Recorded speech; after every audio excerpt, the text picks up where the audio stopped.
To download Anaconda on your Mac, first go to the Anaconda website and open up their download page.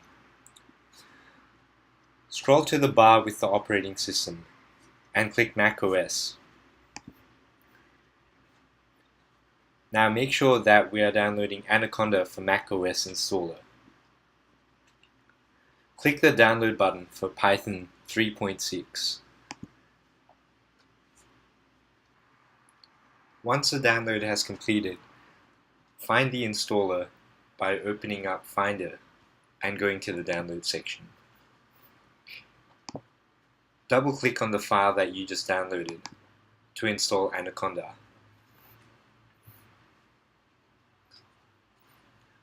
Run through the installation.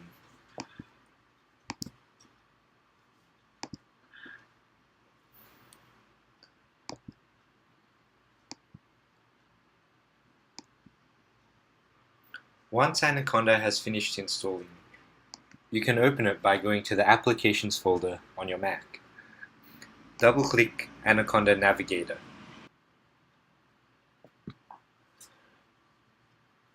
Once you open Anaconda Navigator, there should be an app called Spider.